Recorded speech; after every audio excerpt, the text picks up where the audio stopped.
All right,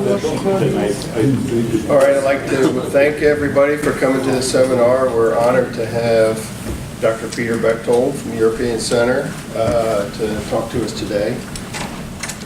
I've known Peter for a long time, probably 25 years.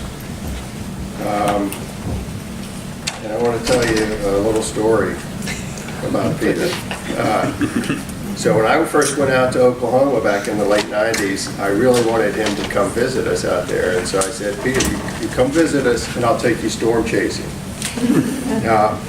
I didn't really know anything about storm chasing. I didn't tell him that, but he showed up. So, who is that? That's okay. Well, that's it. So yeah, I mean, those were the days where I had this old beat-up Mazda 323. We had paper maps. You didn't have radar or anything on your phone, but John Hart from the Storm Prediction Center, we talked to him all the day at Chase. He said, we'll go to this area in Oklahoma. So we went there. We saw a tornado. Peter got this embarrassing photo of me. And is this? Tornado is there. Tornado was standing right somewhere. Okay.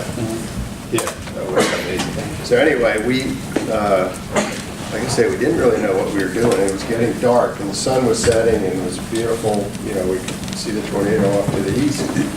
And we decided to we figured that things are moving west to east, so we'll just follow this storm, stay behind it and take advantage of this beautiful view. Well, before long, storms formed off to the west and hemmed us in. It got dark. We got stuck on some country road, and there's a big mesovortex overhead. We could see the thing rotating. We ended up in a shelter in a high school gym. And I mean, this was real rural Oklahoma. Babies crying, adults crying, people whose homes had been, they didn't know what had happened to them. So it was a real cultural experience, I hope, for Peter. That's what I counted as anyway. We stayed there for several hours. And I promise you I won't dive that deep into the local culture here. So, get in a situation like that here.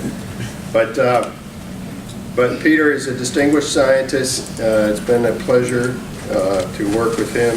We had a period where we didn't work much together when he was at European Center and I was working on severe storms. Really an honor for me to have him here today. His expertise is he is the, as I said, the principal scientist at ECMWF. Was the leader of the moist physics team from 2014 to 2016, and is an outstanding and widely recognized scientist. So Peter, I'm going to let you take it from here. Don't show any more embarrassing pictures of me, please. It's my honor to be here, and I want to learn a lot of you, but I will just show you hopefully something interesting that you can learn also from us. I didn't want to give a seminar. He obliged me, and I'm sorry that I take your lunchtime. Go to the sun. So the title is actually a bit boring, but our goal is having 5 kilometers ensemble by 2025, and this is probably quite optimistic. I probably will be retired by then. I don't think that it might take longer. So as you have seen. What I wanted to say here that actually it's to Jack that I owe a large part of my career, because I started my work with convection with his convection code 22 years ago, and I will never forget this, and I also want to thank him for his continuous friendship.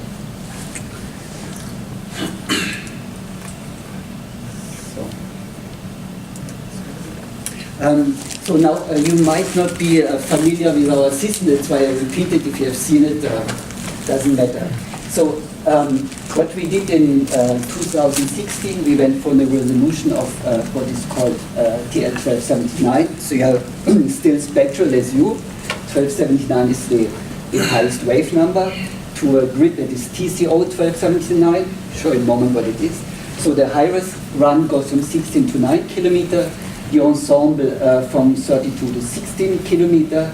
It is run to 15 days, and twice a week it's run to 46 days with a resolution of TCO 319. So this is, in short, this is the forecast system. Now just to explain you what was the doubling in resolution. So we kept the wave number, highest wave number the same, 1279. And to represent the wave, you need at minimum, you need 2 grid points. Yeah? So every time we go between spectral space and grid point space, we have these operations. But spectral is only, we need it only for the gradients in the dynamics and for the horizontal diffusion. So what we did, we introduced this cubic grid, so we have 4 grid points for 1 wave number. And then we did another transform, this is octahedral grid. So we project a globe on an octahedra, and this gives these triangles, and then it's a pretty uniform resolution now compared to the Gaussian grid before. And this is not going to change until 2025, so this is still this will be valid for quite a long time. So now, what I want to tell you, just a few highlights from the last cycles and for the future, which might be also informative for you. We call this 4303, that what we introduced in July 17. Currently it's in cycle 14501, in June, introduced June 2018 and still operational. And then I will show you what we are going to introduce this year, because this will be the last cycle before we move the computer to Bologna. And you might ask, has this something to do with Brexit? Directly not, but indirectly yes.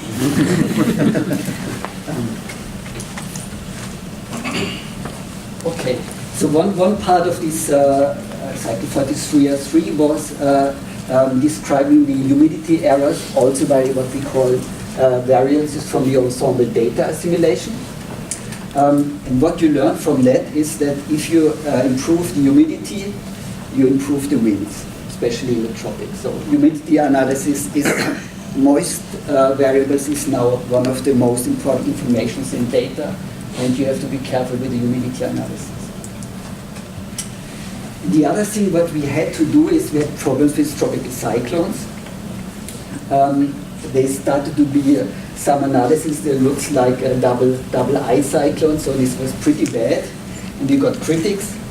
So what we had to do is, first of all, we introduced background errors from the ensemble data assimilation. They were a bit noisy, so we had to smooth them in wavelet space. And the other thing is that the particular feature, especially of in the Caribbean, it's tropical cyclones, because there are a lot of radiosondes from the Americans, and the radiosondes don't have information about the location. So if you have a radiosonde close, and then they rotate with the eye, and the forecast can't have this information about the radiosonde position. And then you can get very large background errors, and the analysis tries to move the cyclone center. So we had to introduce higher observations errors for the radiosondes.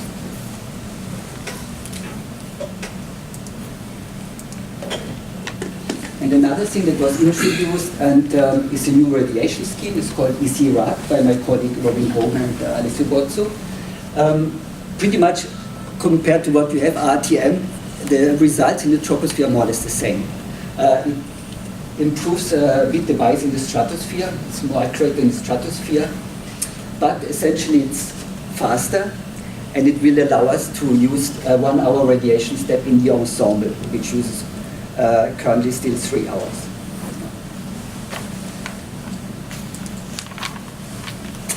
Another thing related to radiation is aerosols. We still use a 2D climatology with a vertical exponential function for the height information, and we went from a very old climatology, Tegen. I don't know which one is used here. We have special aerosol climatology used. Or?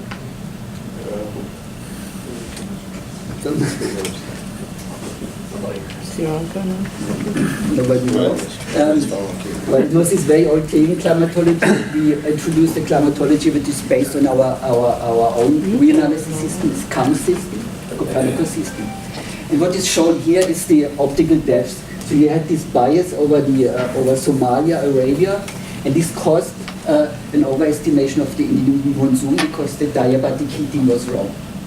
Now with the new climatology, this improved. However, you see this has an anomaly over, I think it's Guinea coast, Angola, Guinea there. And actually temperature got worse. Everything was better, but temperature got worse. And so we had to correct for this by hand. And the forecast, what we learned from this, that the forecast shows that the climatology here was not correct because we get, in the infrared assimilation, we get temperature error. So in this sense, you can learn both from the also climatology and the forecast errors, what you need to do. So you corrected the climatology by hand? We corrected the black, it was an error in the black carbon by the fires, so we have to correct for that one. But it's very sensitive to forecast errors, very sensitive to aerosol climatology. Okay, so now I go to cycle 4501, and one of the highlights, so it's still operation, was the ocean coupling. And I should tell you a little bit more about that. So typically, the picture is for the ocean currents. This is from if you go from 1 degree resolution to 1/12 degree of resolution, is general wisdom is you need 1/12 of degree to get the ocean currents like Gulf Stream correct. And the ocean model we have is around at 1/4 degree because it's very expensive. It's really much slower than the atmospheric model. So when we do coupling, we will have this, but the SST analysis we get from the Metofis, Ostia analysis is called, has this resolution. And it turned out we need this resolution in the deterministic forecast to get good scores for Europe. Yeah? But for the tropics, coupling is always beneficial. So the strategy was then is to do fully coupling in the tropics from day 0, and in the extratropics we couple only fully at day 8, because then the information is lost. Yeah. What do you do at the boundary? Sorry? What do you do at the boundary of tropics and extratropics? It's a good question, but I'll show you the picture. But I think there's just the 20 degrees. The ocean model is global, right? Ocean model is global. I will So show you're you still the predicting extratropics, but you don't place it in the atmosphere. Yes, only after day 8. What happens if you take full coupling from day 0? The mid-latitude scores degrade slightly. That's why we don't do it. Mid-latitude, you're talking about Europe or US? Europe particularly because it's at the end of the storm tracks, but US would also, this part would also degrade.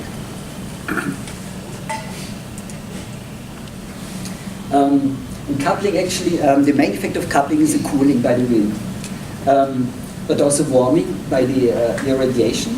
And what we did here is we verified the 1 meter top layer of the ocean model, the diurnal cycle. So this is latitude, and this is the amplitude of the diurnal cycle against observation as a function of wind speed. When you see a CO2 4 meter wind speed, you get an amplitude of nearly 1 Kelvin in the observations.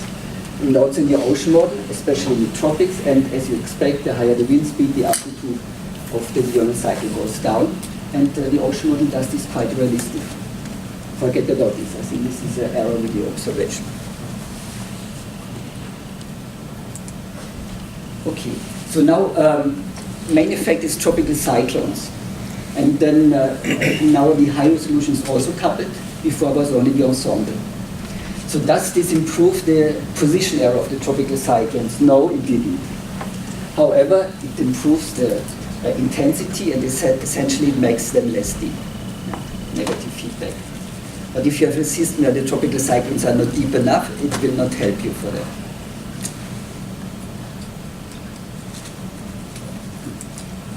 Okay. Another interesting feature is, now I go a bit to data, is assimilation of radiosondes. So radiosondes is still important observation source.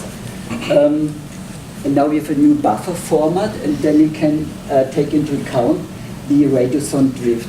And this radiosonde takes half an hour to go to the stratosphere, and it can drift by something like 300 kilometers.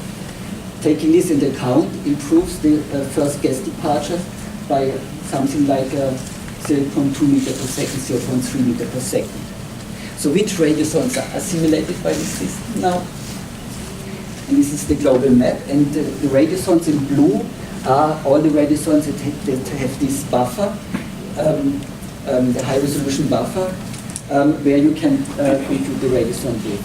And you see the radiosondes in the US now are mostly taken into account, not the orange one, and nearly all of the European ones and the Australian ones. We can do this, we have this information, we can do that. So it's a good thing. We started with the European ones, now US, we can use them all.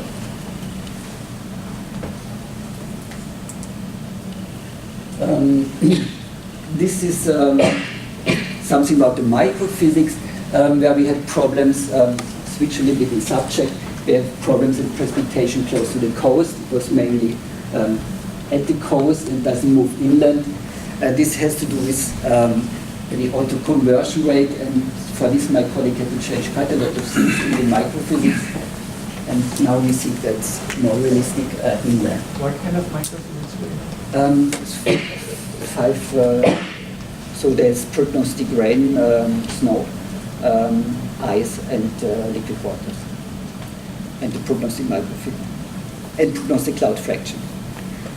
Yeah. There's Tilke scheme, but they're actually it's not so easy. It's quite complicated.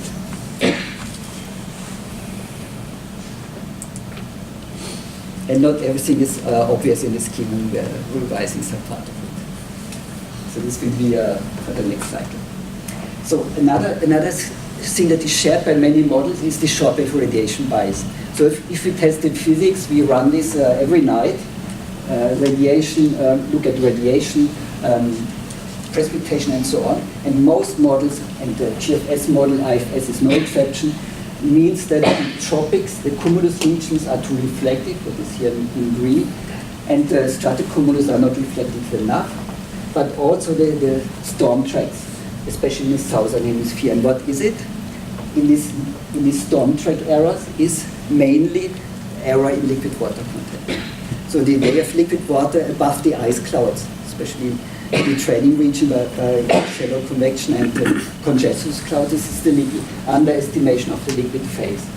So what we did in the convection, in the shallow convection, we only did train liquid phase, no ice phase. And we did also give to the cloud scheme the train snow, and we could pretty much correct these errors. Still, colder outbreaks, there's still a radiation error in colder outbreaks, and the satellite observation microwave tell us there's still an error.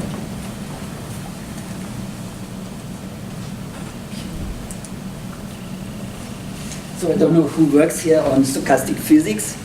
There's also now something on stochastic physics. We still use what is called SPPT, what is also used here. So the total physics tendency is perturbed. So we can only perturb the amplitude, but not the shape of the profile.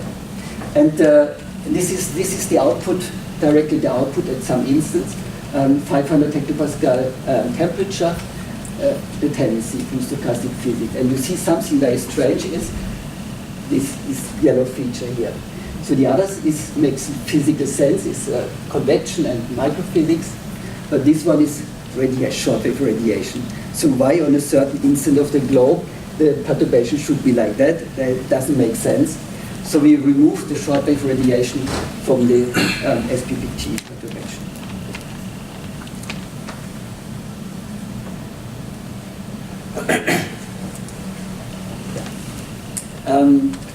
Just one product also, we use lightning forecast. Maybe I don't know which one you use, but my colleague Philip Lopez did something very simple.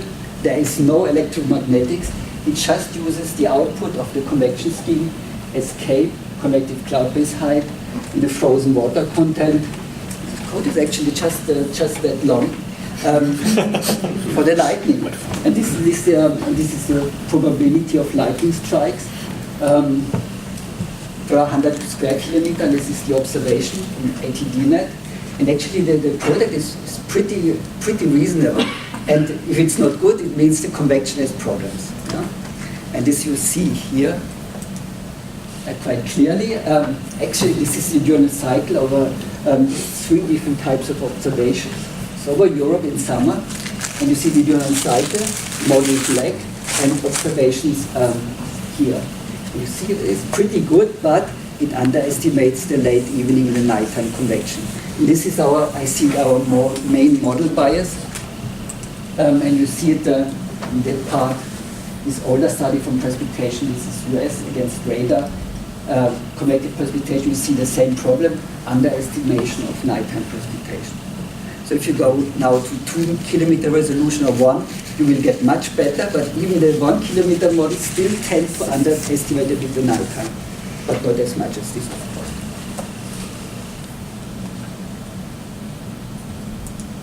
Yeah. So now this was already the present, still the present. I'll go a bit to the future now. So we thought this would be the last cycle before Bologna, but we will have one more probably before. So just a few features about that one, and actually there's quite some elegance in this. This is a list. I'll go a bit in detail. Data simulation. It was a big thing, and data simulation, there's always a trade-off between using as much observation you need, or you can get in, and computing time. So the later the cutoff time, the better your analysis, the better your forecast. But users want to have the product at 7 Zulu. So how does the current system work? It's a 4D VAR system. For the morning forecast. So the observations come in until 4 o'clock, then you cut, then you start the analysis. First outer loop, second, 3-1. Each of these takes 15 minutes, typically 15 minutes. And then from that on, you have your analysis and you start your forecast.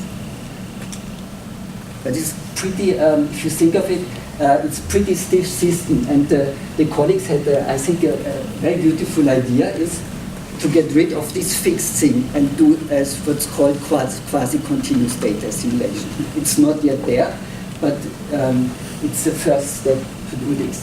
So we start the whole thing earlier, so 10 minutes earlier, and we add 1 outer loop and also make the simulation a little bit longer. So a half an hour later cut-off time. However, these two systems, this is quite different. Here, all the outer loops use exactly the same number of observations. Here, so this is one fixed minimization problem. Here, it's a series of slightly different minimization problems because each outer loop has a different number of observations. So the last one has typically 20% more than the first one.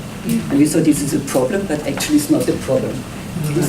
By doing this system gives you something like 3% improvement, and the main thing is because you get more observations in.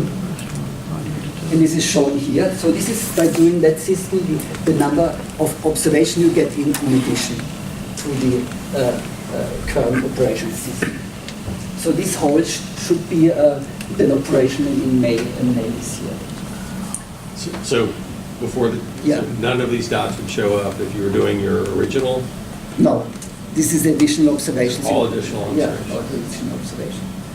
So a lot of satellite observation aircraft, but also synop observations. Can you mention a little bit how you're managing the data dump? So your dump, 4 dumps per cycle. you have different dumps or just keep the ending data to the dump? Exactly. Yeah. So as soon as the data comes in, it is going to be the back trajectory is running for the data. So in that sense, you want to go back to rerun it, it's not reproducible. We do that for the ocean.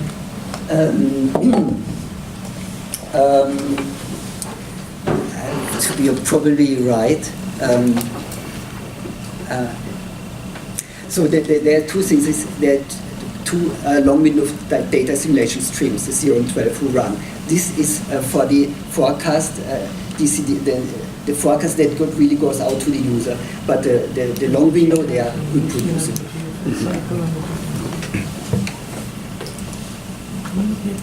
So by doing that alone, you gain something like 2 or 3% in forecast quality. And there's another thing, ensemble. So we use ensemble data simulation to produce independent analysis. And these are used to estimate the background errors. And these are also used as initial conditions for the ensemble. Now the ensemble has 50 members, but we only have at the moment 25 analyses. How do we do this? We go from 25 to 50. So the high resolution analysis is interpolated to the low resolution EDA configuration. Then from each of these members, 25 members, we subtract it from this interpolated analysis. So this gives 25 plus and minus perturbation, and they are added on top of the high resolution analysis. So this gives 50 perturbations. However, now we want to do this really independent, so we do 50 independent ensemble analysis. And this is a bit more expensive, but we managed more or less to keep the cost at 0. So this also helps to slightly improve, not very much, but there's a slight When you say ensemble analysis, are you saying each member has its own analysis? Yes, no. And we'll have The same procedure as a high resolution? Yes, but the resolution is TCO 639. So before these 25 members were centered on the high resolution analysis. Now they are independent, so the distribution does not need to be completely symmetric anymore. What's the resolution of high resolution analysis? So TCO 1279, and the EDA is TCO 639. But it's on the grid, right? Yeah, so Is it's it 9 kilometer grid?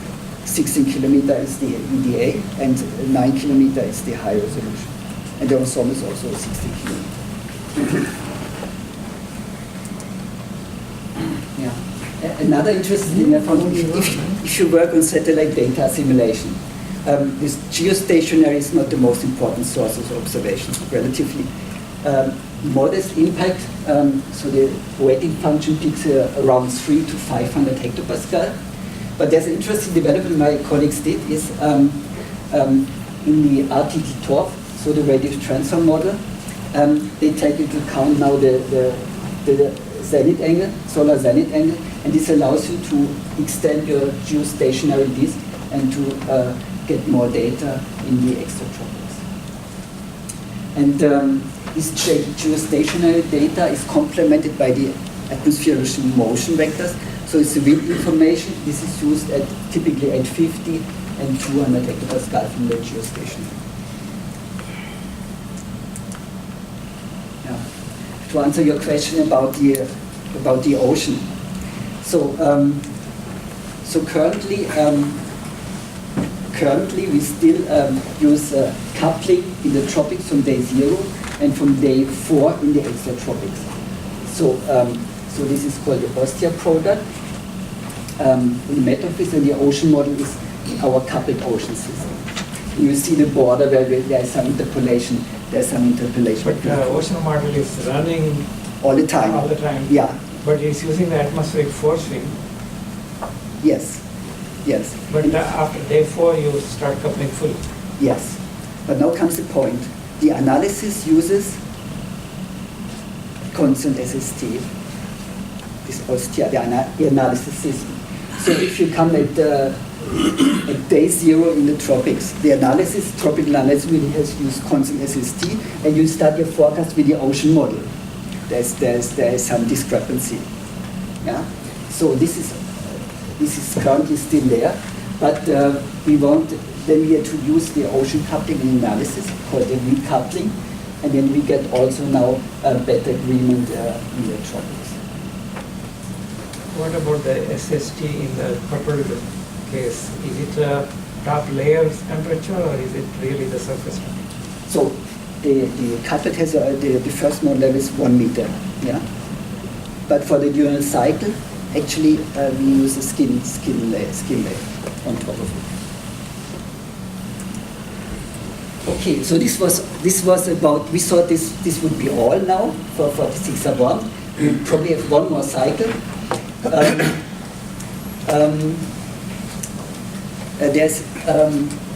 There will be a few more additions to the physics, and it's to the wave model. So the ocean wave model is running for the ocean wave forecast, but also the ocean model is coupled to the atmospheric model by the Charnot parameter. So the Charnot parameter is that relates the surface roughness to the surface stress. And my colleague Jean-Michel Loh used the French wave model physics and then improves the long waves, long ocean waves. And now to that one, and this is the Charnot parameter I just mentioned. So this is the Charnot parameter depending on the roughness of the sea state as a function of 10 meter wind speed. And what he changed is the part in the tropics, so at typically low wind speeds. But we think we also have a problem at high wind speed, it's too rough, which might be related to the problem that I showed at the end. We have these tropical cyclones, but so far this was not conclusive. And I would be interested to know what NZEP is using for the roughness.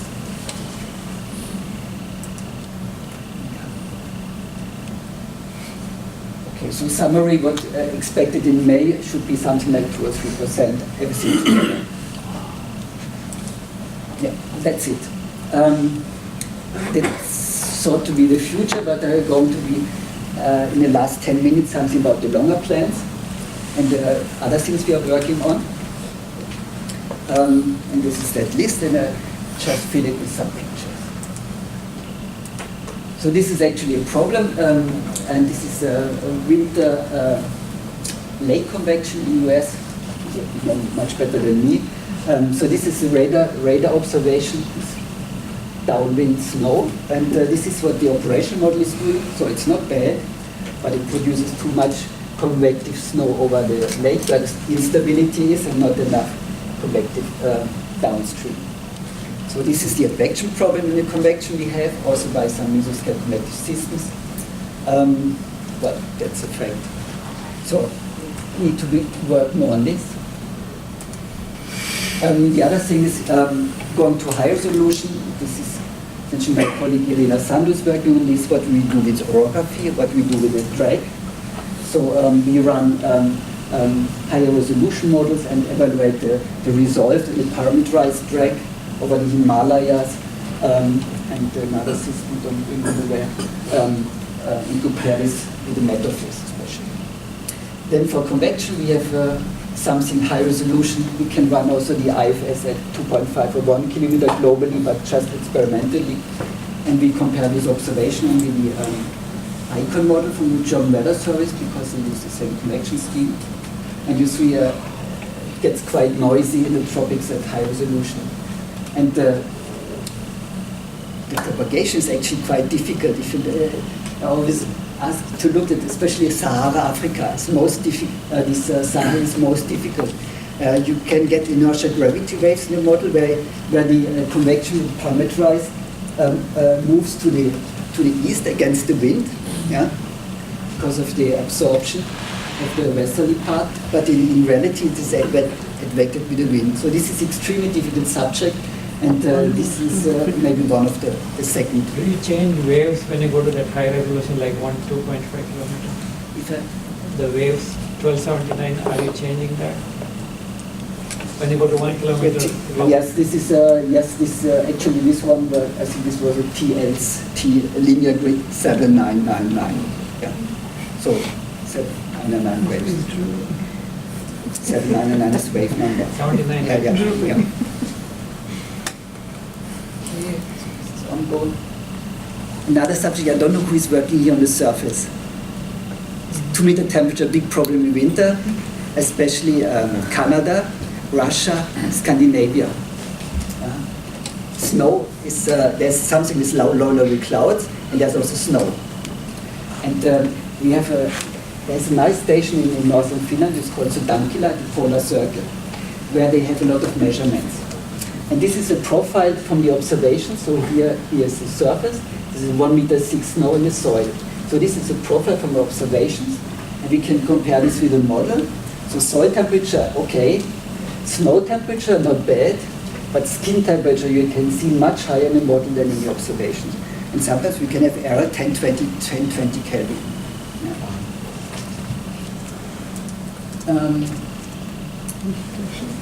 And related to this is that the snow actually stays a bit too long. This is Scandinavia and Russia. And snow skin we use is one layer snow. So one solution we have in the pipeline is multi-layer snow, because then you can handle the melting of the snow much better. It's not solving all problems. You have problems with snow albedo, but it's part of the thing that I show you.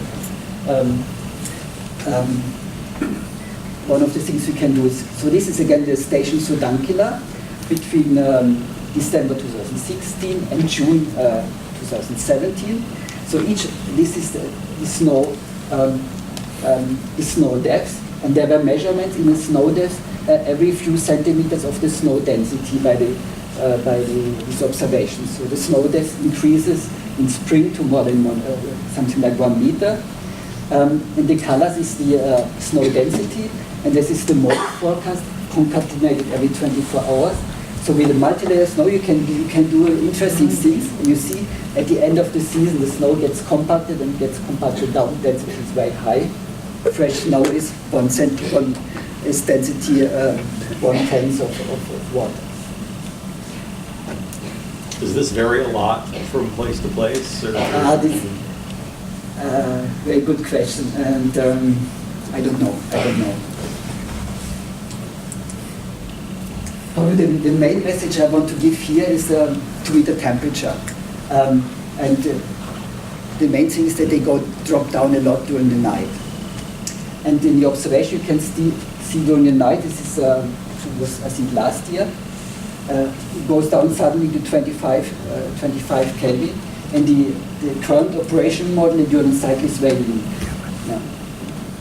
So it doesn't go really down in the night to meet the temperature.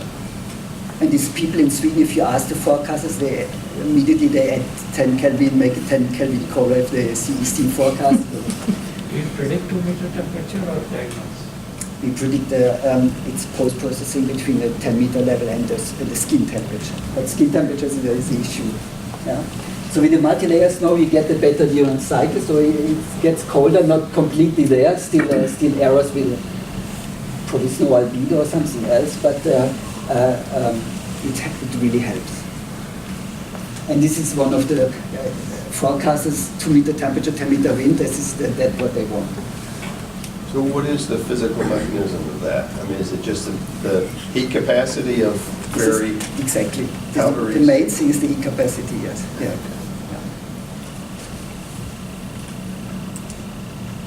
So this I can show.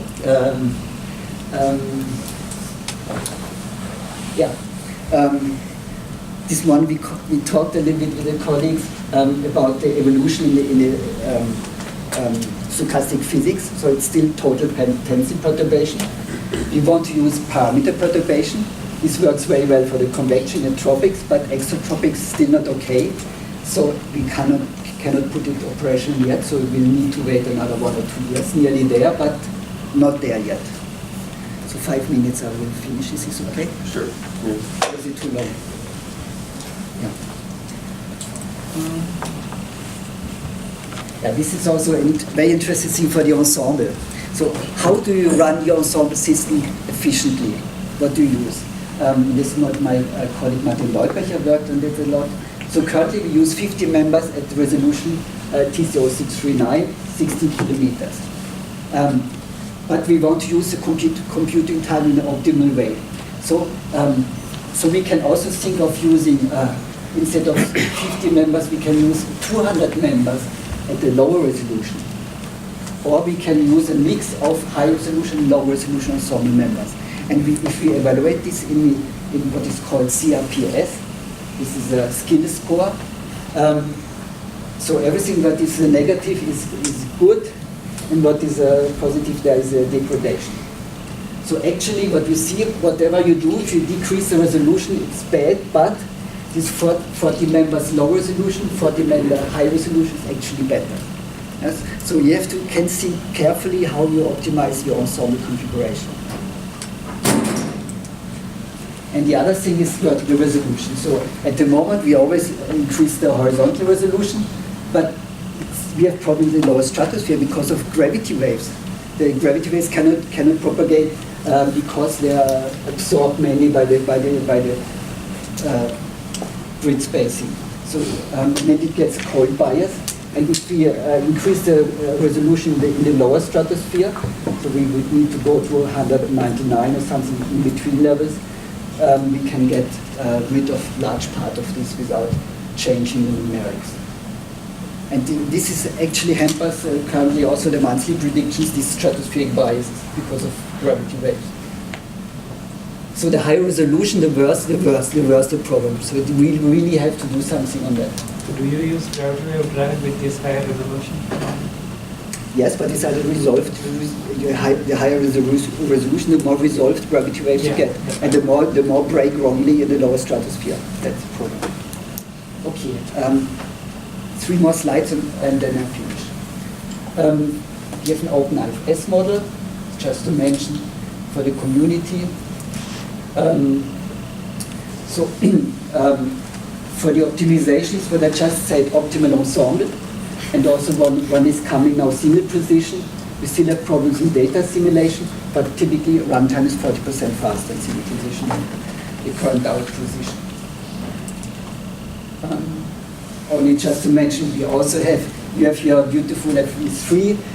My colleagues, Christian Kühler and Piotr Smolakevich, they developed the FVM model. It's still a prototype. There's not physics is not fully coupled. There's no data simulation, so it gives good results. But it's not in the next 5 to 10 years. I see nothing is going to be that direction, if ever. So we will stick for the moment with the spectrum model.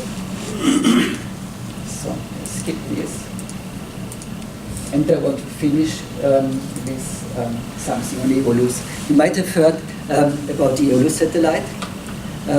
This is the first. So the first wind lidar in space is a UV lidar. Should have been it's already delayed by 10 years, but it's now up. There are 4 months of data, and the emphasis is a demonstration project. Yeah? It's not the really operational mission because it's only designed to be a 3-year mission. But we hope that it would really in some way revolutionize the wind information, especially in the tropics. And so there are some up and downs. However, these are the models in the clouds in our model, and this is the wind information from the EOLUS. So there are 2 ways of scatter, Rayleigh and mean. So Rayleigh is really the small particles, and mean are the larger particles. And this is related to the clouds. So we get wind information from the mean cloud, and the Rayleigh signal from the EOLUS. So these are really the EOLUS winds we get, vertical slice, and it improves a bit the tropical winds, especially at 100 hectopascal, which is blue. But a typical observation error for the radio sounds is something like 2 meters per second, but it's 4 meters per second for the wind lidar. So there, and another problem is that the laser energy is going down with time, so the errors is always increasing, and they might switch it off or might switch on, they have a second laser on it. So there's a lot of interesting information, but it's not really operational mission, but we might operationally assimilate this data by the end of the year. And I finish with this last one, which is one of the big achievements of FV3, and we still try to find out what is happening. So for example, if you're in tropical cyclones, we plot wind speed against pressure. So this colleagues Linus Magnusson and your colleague Jan Ray is working on that. Then the IFS and the GFS are also below the observations. IFS is always worse, but the FE3 model, even for high wind speeds, it always satisfies this pressure-wind relation. And we are still looking why this is because of surface drag physics or pressure gradient, but so far we have tried a lot, but we couldn't find out why the IFS always underestimates for the high wind speed region. So that's all I have to say. Thank you for your attention, and yeah. Good luck.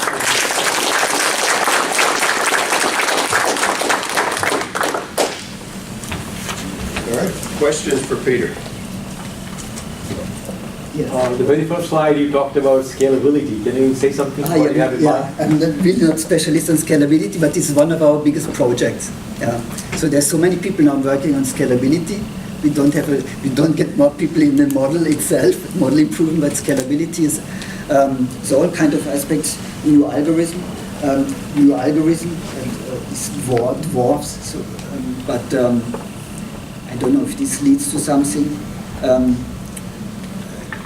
It's designed for GPUs. The other was a single precision. Essentially that. And we always get a lot, always more people on a different subject, even a different subject, but I'm not so much technology. What I'm actually asking is that you're going down to 5 kilometers, so are you going to still stay with the spectral model and make it more scalable? That's the question. Scalable in the sense that we want to accelerate all the other parts, but we'll certainly stay with the spectral model at 5 kilometers.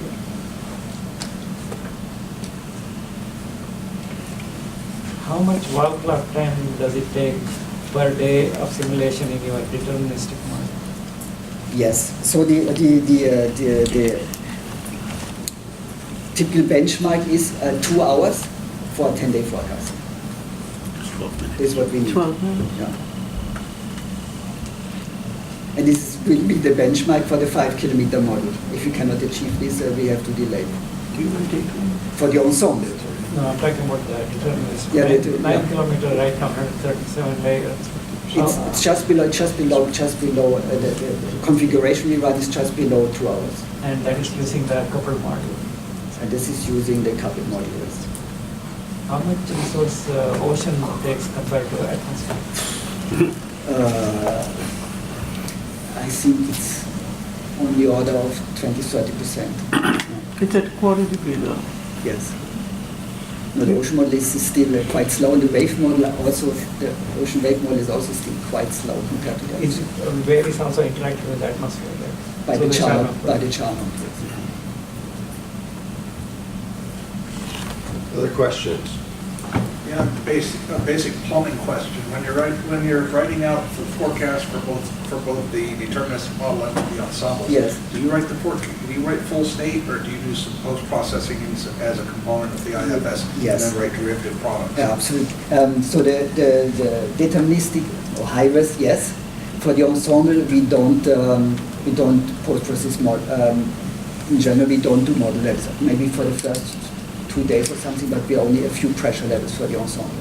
And the post-processing for this probability products that is done on the fly, it's called FTD in the database. We're writing full state every hour of model integration. We're looking at maybe reducing that to. For the whole ensemble? But not for ensemble. No, this is for the deterministic. For the deterministic, it's full every hour now until 96 hours something, I think. We're comparable. We do it to 120. Except they have twice the resolution. And are you this may be down in the weeds details. How are you actually writing the full state? Are you using NPIIL, or are you gathering the task and writing? That's probably too much asked to me. Okay. Yeah, maybe we can. Being able to do that operation a big issue? Yes. Yes, the output is a big issue, but it's done MPI, but the other detail I can't tell you. I think a big difference is ECMWF writes to the tape directly, not on the hard disk. That's my understanding, right? Sensors technology, you can push to the HPS, our equivalent HPS archive. For us, if you have to archive, we have to write to the hard disk and then push to the HPSS.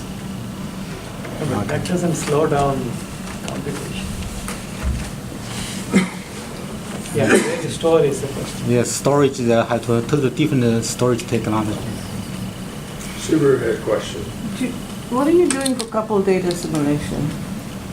So there's a separate ocean data simulation, and so this is relatively new subject, and so the ocean data simulation and the atmospheric data simulation so far were running separately. And this is the first step, which is called weakly coupled, where we use the SSTs of the ocean data simulation system in the atmospheric analysis for the surface fluxes and so on for the wind, influence of wind. So it's weakly coupling by the SSTs. But you don't run the couple system, the couple model to generate the background like we do. I mean, our analyses are separate, but we use the couple model to generate the background for all of the analyses. For the tropics, yes. This is new, but this is going to be new in May. But so far not, but for the tropics, yes, but not for the exotropics. But, I see. Yeah. I just wanted to check if I hear well. You said that our FP3 is doing something better than IFS? Yes, absolutely. Yes. And also a related question, did you check this Piotr Smolekevich finite volume module in that situation? How that no, because it runs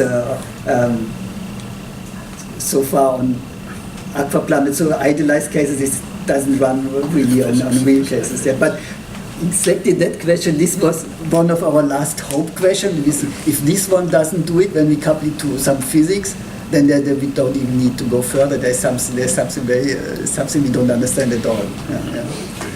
What kind of grid does the finite volume model use? Is it cube sphere?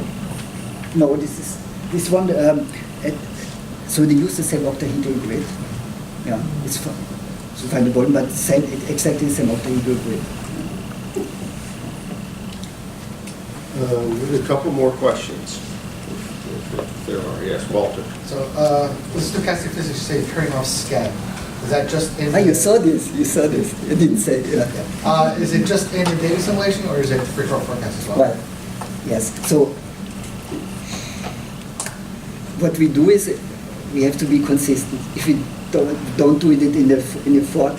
So actually, before we were not consistent. We had the SCAD on in the forecast, but in the data simulation we couldn't because it was showing degrades in data simulation. It's already a good indicator that you shouldn't use SCAD. Yeah. And now it's switched off. And is it just because you're high enough resolution you don't need it, or is there some other change? You like SCAD? Well, our next implementation is going to have it, so. And the DA's been using it for several years. Yeah. Now, so. I like very much the colleagues who developed SCAD, but it always has something very arbitrary about for the source for SCAD, for the amplitude from the convection, from the dissipation, and then you put the perturbation wave number space. So it has something quite arbitrary, and if you don't smooth enough, you can get something like really strong perturbations locally. So in data simulation, the vertical structure, it degraded always the vertical structure in data simulation. I think this tells you something. But if you think, I don't want to, if it's good for the model, if it's needed, you can put it, but it has something arbitrary that can deteriorate, really potentially deteriorate things. But I don't want to discourage you. Have you considered multi-physics ensemble? No, because we contrary to answer, we only have we have one at each cycle, only one physics suite, and it's only difficult to get these schemes intact together. So out of question, no, not so, no. Anything else? Yeah, any question from the telephone? I silence the telephone now. I had a quick question. Who is speaking? Liliana, hi Peter. The question was about the last slide when you compare observations to wind speed and pressure. Could you tell me which observations are you plotting? Is that GeoWinds or something else? Yeah, this is for the geostationary water vapor and temperature. Okay, thank you. This was Liliana Genkovic, she was a former colleague. Oh, is that right? Yeah, she's no. She's satellite specialist. Yeah. All right, I think that's it. Peter's going to be around for another 2.5 days, so feel free to try to contact me if you want to set up a meeting with him. We have a few more slots available. Thank you again, Peter.